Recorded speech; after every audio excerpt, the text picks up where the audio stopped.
I've had multiple times where I've literally been terrified for my life. I've seen my home address leaked all over the internet, and I've had people that sound like absolute psychopaths telling me that they're going to come to rape and murder me. So, how are you doing this evening?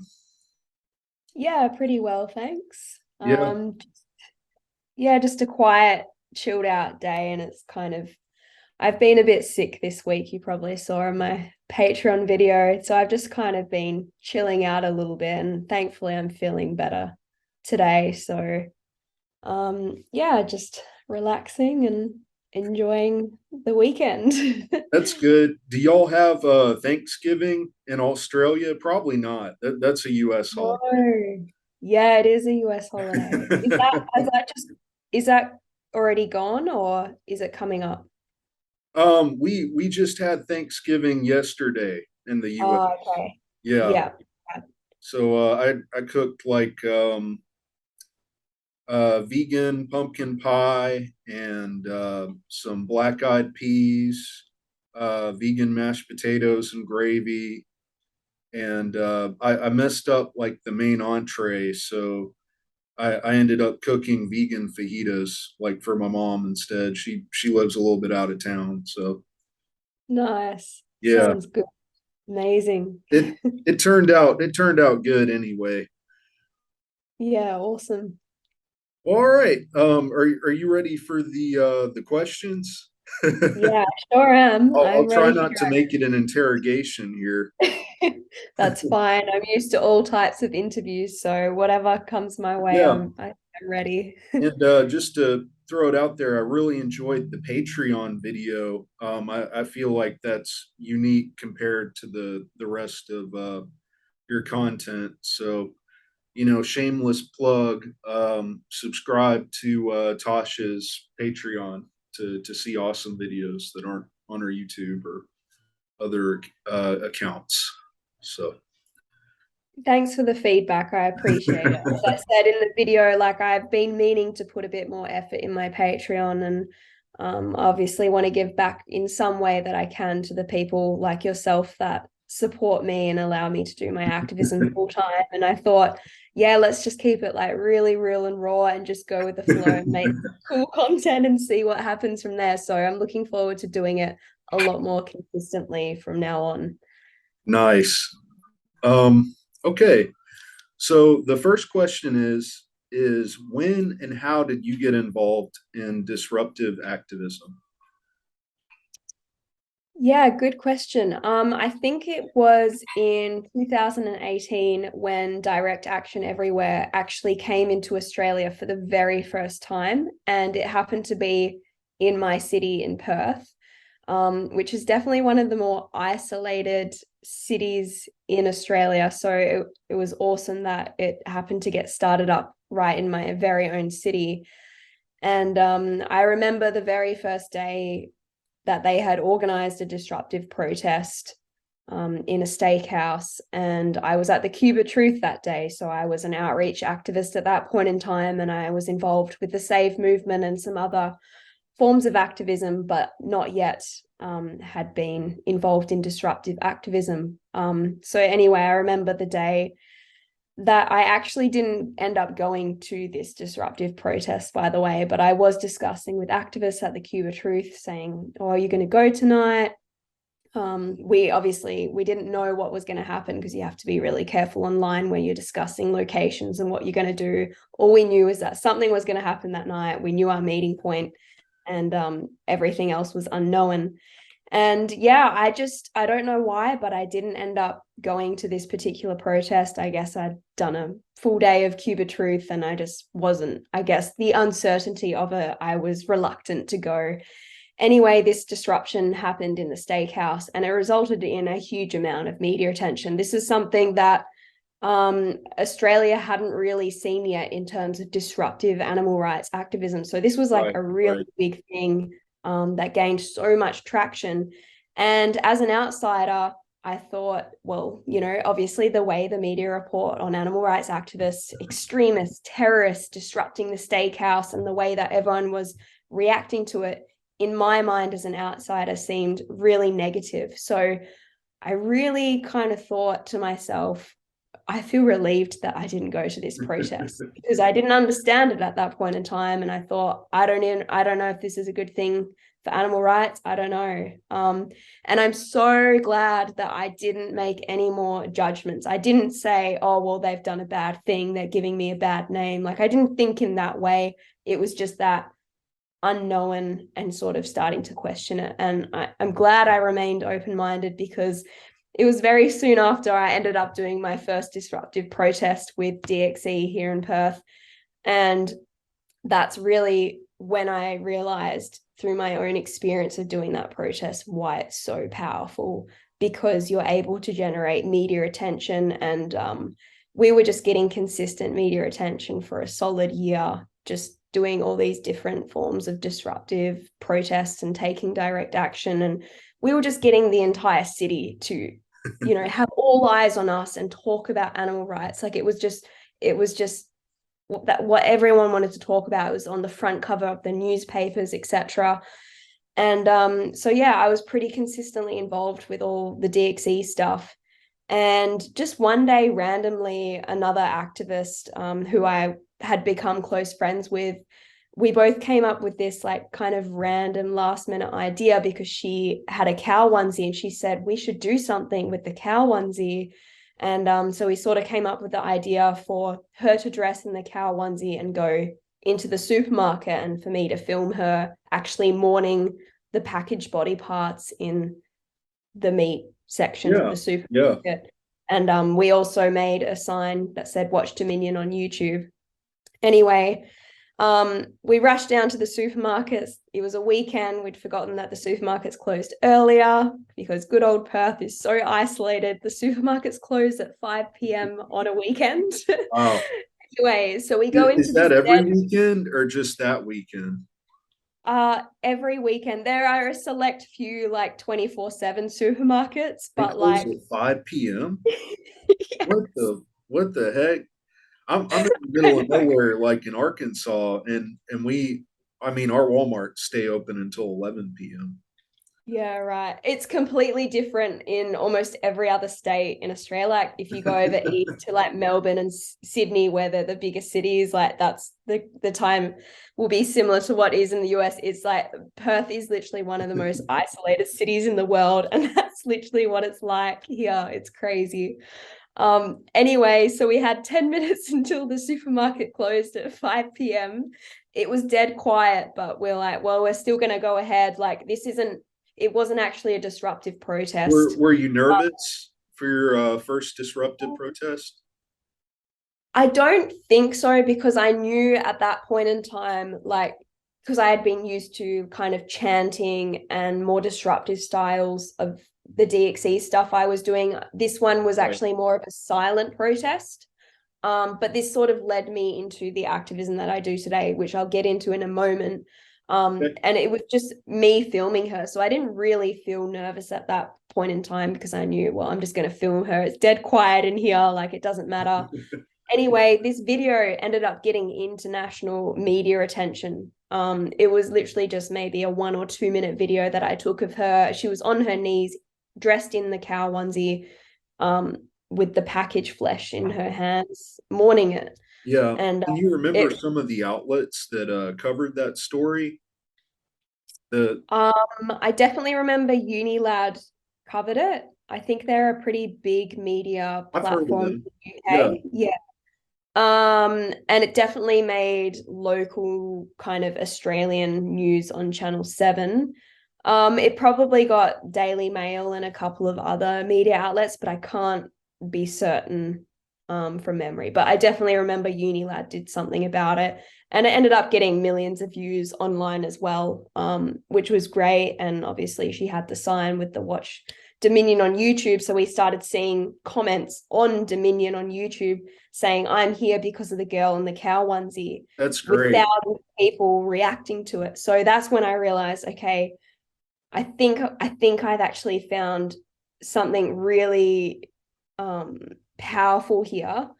And so we did it again. Her again dressed in the cow onesie, and I was filming it. Yeah. And this time the supermarket was a bit busier, so there were actually people watching us when we were doing it. And then that's when I realized, okay, I need to actually be a bit disruptive here. Like, because she was kind of standing there in silence with a sign. And it just naturally came to me. Like, I was the camera person, but I was like, no, I have to Yeah. speak right now. There are so many people And here. I think for our viewers who aren't vegan, to point this out, I don't know if this is your experience, but it has been mine. It is extremely odd to me sometimes to go into restaurants where they're serving the bodies of animals and to just be normal. It doesn't feel right mentally with me sometimes. I've went to Chipotle, for instance, to get the sofritas, and I felt like screaming. Like I should be doing something. It almost feels insane to just go along and not make people aware of the injustices that are taking place at every moment. You know, Yeah, I completely yeah, agree. How I and feel. so I think that's one of the reasons I like your channel so much is because you're expressing something as a vegan that I don't that I have to be careful about, you know. And of course, I can cook at home, and it would probably be better for the animals if I chose to disrupt more often. But yeah, so I just wanted to point that out to the audience is that there's some expression here that Vegan Booty or Tosh Peterson is doing that we like in the vegan community because what's happening to animals isn't normal. Animals being having their throats slit in slaughterhouses for a food item, although that's a part of culture and it's been normalized, that's an extreme form of violence that isn't normal. Exactly. Yeah, well said, for sure. I agree completely. Yeah. So you pretty much answered about four of my questions so far. um, all right. So I hate to ambush you, but I did make a post on Reddit and I got two questions from the people on Reddit. Would you be interested in interesting those or answering those? Yeah, of course. Okay, cool. I'm up for anything. Go ahead. All right. The first is from user underscore Xavius underscore. And their question was, you clearly think your disruptive activism has a net positive effect, but what do you think is the extent of the negative parentheses side effects of your activism? So let me just try and reword this because I'm not quite understanding the question here. So is it saying that, so I think that my disruptive activism is 100% positive, but it may have some detriments? And what do Um, I think this is I that? don't know. This is a person that just posted a question that they would like to ask. I think Okay. to simplify it, we can just move on to the second part. Um, what do Yeah. you think is the extent of the negative effects of your activism?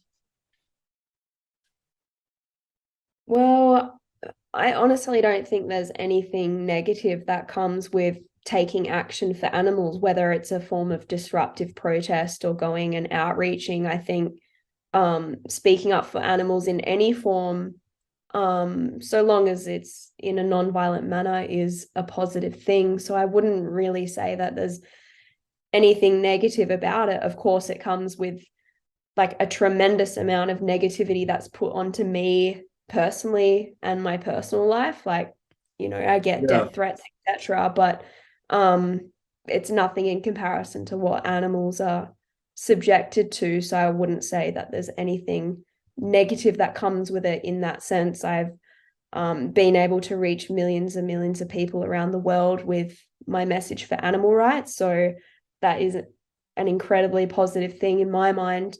Um, but yeah, I can touch on some negative things that I've experienced personally if you want. But again, Yeah, it's sure. yeah. We can maybe we can do a couple of those because that was my thoughts.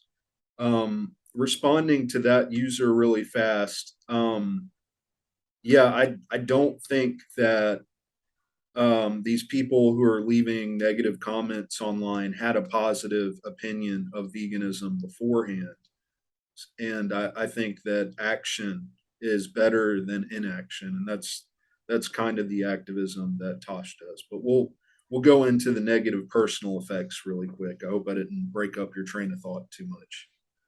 No, no, you actually helped it because I can probably answer that a little bit further now in terms, I think I understand maybe where this person's coming from is it's sort of what I was talking about before, seeing my first experience of disruptive activism before getting involved in it and seeing this negativity, as I said, like the way the media reports on animal rights activists who, well, I guess in general, but particularly the more disruptive ones, they tend to use the terms extreme, terroristic, and an annoyance that's kind of like, and even idiotic. I mean, I've been Yeah, called so many and names and they by the pay for media. a lot of advertising throughout the world.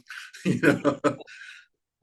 Yeah, and I understand to as an outsider why they might see this as a negative thing because, as I said before, like that was my own personal experience. I really thought, is this even a good thing? Like I'm seeing so much negativity. I'm seeing people laughing online. I'm seeing people call us idiots, saying that they're going to eat more animals because of us. Like we see this huge influx of this negativity, but we don't realize that that's actually a positive thing. We are actually planting a seed in people's minds and we're getting animal rights into the mainstream public dialogue. And that's a really powerful thing. And social change has never been comfortable or easy. And I know for a fact that if we look back on the suffragettes or civil rights activists or gay rights activists, no one really cheered them on. They had to face a shit ton of resistance and ridicule. Women were beaten in the streets trying to fight for their rights and kicked in jail, and everyone laughed at them. And they had to endure a lot. And we would say what they were doing was a very positive thing because we can see the outcome and the impacts that they've made for women or whatever social justice movement it was. And that's exactly the same as what animal rights is going through right now. So never doubt yourself as an activist if you're receiving like ridicule or hatred from people. Just know they're responding in that way because you've gotten to their conscious. You've made them feel guilty and you're holding them accountable for their actions. And funnily enough, I find the most reactive and abusive people who, say such, awful words to me end up being the ones later down the track that actually go vegan. They're the ones that feel the most guilty. So Yeah, again, not negative, it's 100% positive. We're getting people to think about animal rights and we're holding them accountable for what they're contributing to. that's great, and I think you described the function of disruptive activism well. Um, I see two main functions to it. One is the media attention, and then two, as you just pointed out, is causing those reactions and making animal rights prominent to people that care about animals who may have a negative reaction.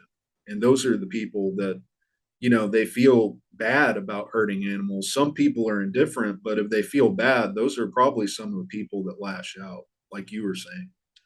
Yeah, exactly. Yeah. I've seen it time and time again over the past few years of my disruptive activism. Okay. And here's one more question from Reddit, and then we have a comment. It's from user I am vegan BTW1. His question is, do you still think it is okay for white people to say the N word? And underneath that, she defended that vegan teacher using it. Are you familiar with that? Because I didn't know what he was talking about at first.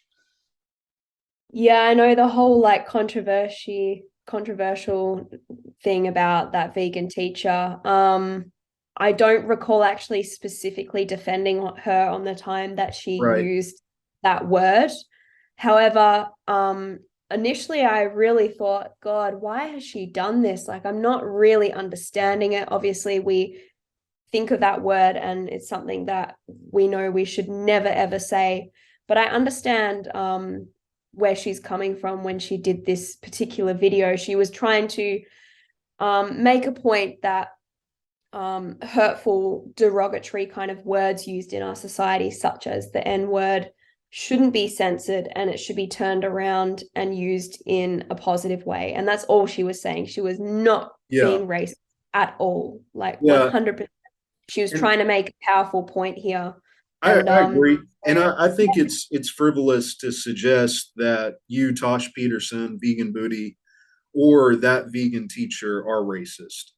That's bogus. Anybody watching this, if you research these people, they are not racist. Um, I can see that vegan teacher that's a little naive, in my opinion, to kind of put that down, but I'm not going to criticize that because she did have a positive intent, and I think her intentions were good. yeah, I agree. Definitely. They were. Yeah. All right. And one comment from user Wild Tiger Baby. She said on Reddit that she is a huge fan, and she wanted you to know that. Oh, thank you Yeah, so much. I appreciate yeah. it. And okay, so that was all the questions from Reddit. All Um, right, cool. and I think we got a couple left, and I'll let you go. No Really worries. appreciate this. Super cool. No problem at all. You're very welcome. Okay. All right. What has been the most stressful interaction you've had as an animal rights activist? Oh, that is a good question. There have been so many different things. I guess on terms of like personal stuff, outside of activism, but as a direct result of my activism, I've had multiple times where I've literally been terrified for my life because Yeah, I've seen my home address leaked all over the internet and I've had people that sound like absolute psychopaths telling me that they're going to come to rape and murder me. So that has been absolutely terrifying. And thank God that hasn't happened for a while. But there seemed to be an influx of that just over a year ago where it was just really, really bad. And I guess just the overall sort of impacts that has on me, like receiving so much hatred and having so much pressure that I put on myself to try and be doing something for animals every day has definitely taken a big toll on me. Like I've been doing this yeah, like disruptive activism consistently for almost 3 years now. And on top of that, at least 4 or 5 years of activism in general, just pretty consistently. And I've never once felt close to burning out, but I think recently I've been kind of more aware that it's going all this hatred and everything like stress and yeah, anxiety that comes with has sort of subconsciously gotten to me now. And as I said in my Patreon video, like I'm really realizing that I need to take some action for myself, so for the longevity of my activism essentially. So it takes a massive toll on, yeah, everything that affects my day-to-day life. And maybe that's kind of safe to say that's probably the most difficult thing, like putting so much effort and my entire life to animals and then like having to go through so much yeah. ridicule, That's resistance. that's those are some Everything. terrifying threats, and it amazes me how little criticism those people receive on your social media page. But in relation to how much criticism your activism like receives, because making threats like that is psychopathic, and Yeah, exactly. yeah, Yeah, and what makes it even more awful is like I've been to the police station so many times over physical assaults or receiving the death threats, and absolutely nothing gets done. In fact, they spend so much time and resources into trying to criminally charge me for being a nonviolent activist. I've had the anti-terrorism police at my door on multiple occasions. It's insane. And they will Yeah. not charge one who actually violently assaults me when I'm doing a protest or sends me a really serious threat. What about the guy that gave you the wedgie? Yeah. Did they press charges on him? Because that was terrible to me. That was just completely inappropriate for a man to do that to a woman. I know that was really, really disgusting on his behalf. And of course, the police didn't charge him. I spent like Wow. some reason I had to spend almost an entire day in the police station just to give a statement for this awful man. I showed them that I physically had bruising all around my body as a result of what he did. Yeah. And they called me 3 months later to say, well, actually, you were trespassing, so he had the right to remove you, and we're not going to press charges. And I'm like, he came from a place of rage. He didn't try and remove me, he tried to hurt me, and he did hurt me. So it's just a really, really unjust mess. I agree, and that's a common theme for law enforcement, not just in Australia, but here in the U.S. Yeah. I was recently arrested for participating in a protest for trans rights. There was a gentleman that went into our local school board here in Conway, and he said that the LGBTQ community deserved death. And they did not ask him to leave. They thanked him for his comments, yet they removed and interrogated the trans right protesters that brought in a flag that day. And then 1 month later, we were all arrested. To my knowledge, the Conway Police Department has not investigated Cal Paulson, who's a local preacher that made those threats or threatening statements towards the LGBTQ community. So, So unjust. yeah, Yeah. Cool. yeah. So that, I can definitely relate to what you're saying about law enforcement not taking more um, people that are violent or threatening seriously. But when you present free speech or things that here in the US are covered by the First Amendment that are controversial, they're very quick to go and police that and just kind of look the other way with the other violent stuff. Yeah. Yeah, exactly. Yeah. It's insane. Yeah. Okay. So we got about 5 more minutes, I guess. Because my Zoom is saying we've got like 10 minutes. So Yeah, I can see that countdown. yeah. So how did you meet your boyfriend, and how does he feel about your OnlyFans and nude activism?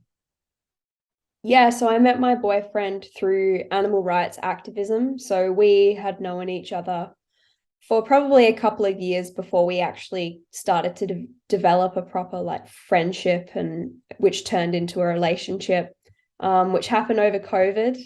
I guess being in lockdown, that's when we started hanging out, going to the beach and skating and riding together, and we realized that we really clicked. He's actually 6 years younger than me, so I'd never really thought anything Really? much of it. Wow. Yeah. Cradle I robbery. know. Well, it's funny because he is so wise and mature that I feel like I am the baby in the Yeah, relationship I, because I I'm really like quite legitimately young at thought you were heart. younger than him. That's mind Yeah. blowing. Not So that he I was, looks old, but yeah, I think I naturally am like really young at heart. And because he's just so wise and mature, it just seems that way. And that's why we work so well. But yeah, I'd never really thought anything. I was like, oh, he's way too young, whatever. And then he asked to hang out, and I thought, why not? Let's do it. And then yeah, we sort of developed a relationship from there. That was over 2 years ago now. So that was really awesome actually being able to meet someone through animal rights activism, because I thought it's such a small community here in Perth, and obviously the vegan community in general is so minute compared to the general population. I thought, how am I ever going to find someone that has that's vegan, let alone an animal rights activist. And it was just amazing that this just fell into place and we have such a good relationship from there. And kind of before we started going out, I got him to help me film some of my protests. Because before him, I had another activist friend who was doing it, and then she got involved in more political animal rights stuff. So she couldn't really, unfortunately, take that risk to get involved in my disruptive activism anymore. And that's when he came in and took her place, and now he films all my stuff, and including the OnlyFans content. He films all of that. He's a part of it sometimes. He doesn't really Nice. care. Like he's all he doesn't hold these like attachments to or jealousy about me doing what I want to do with my body inside and outside of OnlyFans and how I do, my nude kind of activism. Like he's 100% supportive of it. And I'm so grateful that yeah, he's just fully on board with it and helps me out so much. Like I honestly don't know what I would do without him, because I don't really have honestly any other friends apart from him. Like he is my best friend and he's the one who supports me through everything. And it's also really cool that he's doing his own form of outreaching activism now, and I'm starting to get behind the camera and film his stuff now, and it's really awesome. That's wonderful. Like I'm Yeah. really glad to hear that. He seems like a great guy. So Yeah, he very is. lucky man. Yeah. And I think this will be the last question because we're running out of time because Zoom is being an a-hole. Yeah. Had no idea that was going to happen. Yeah, that's weird. Let's see. What do you think of the quote, "My body is sexual when I decide it to be sexual. My body should be political when I decide it to be political"? Yeah, I think that's a really good quote, and I'm surprised I haven't heard it before until you've brought it up. And yeah, I think I completely agree with that. I guess when I use my body in my activism, I've never used it in a sexual way. And I know some people might say, hang on a second, you've gone out in lingerie holding signs. And obviously, like everyone has this connotation that if you're wearing lingerie, it's suddenly sexual. But Yeah. it's like, wait a minute, it's just like wearing a bikini at the beach. Like it's just a piece of clothing. I'm not going out to suddenly be sexual. But even if I were doing that, I honestly don't see the issue with it, because Yeah, I it's don't either. someone's choice. I mean, I think that's a brilliant way to bring attention to animal rights. However, I wasn't actually out there to be sexual. I was out there to wear something different and grab attention to an Yeah, animal rights message. So I really agree with that quote, because it's something that, my body and what I do is sexualized every day. And I'm so sick of just seeing disgusting comments that people, like strangers, make about my body online and everything, and going on about, oh, like the thing I see all the time is, oh, like when I do a video in clothes, which is most of the time, oh, she's finally wearing clothes, didn't recognize her with clothes on, and like, all this bullshit. So yeah, yeah. I think that's an awesome quote and I completely agree with it. Okay, cool, cool. Well, Tosh, thank you so much for your time. I really enjoyed this. I hope you feel better.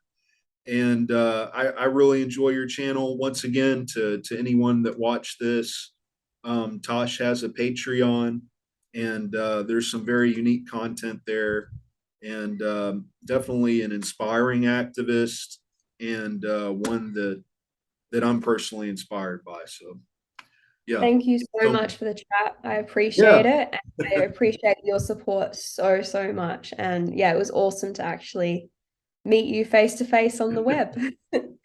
You too. You too. So, take care. Have a good night. Thanks, you too. See you later. Bye.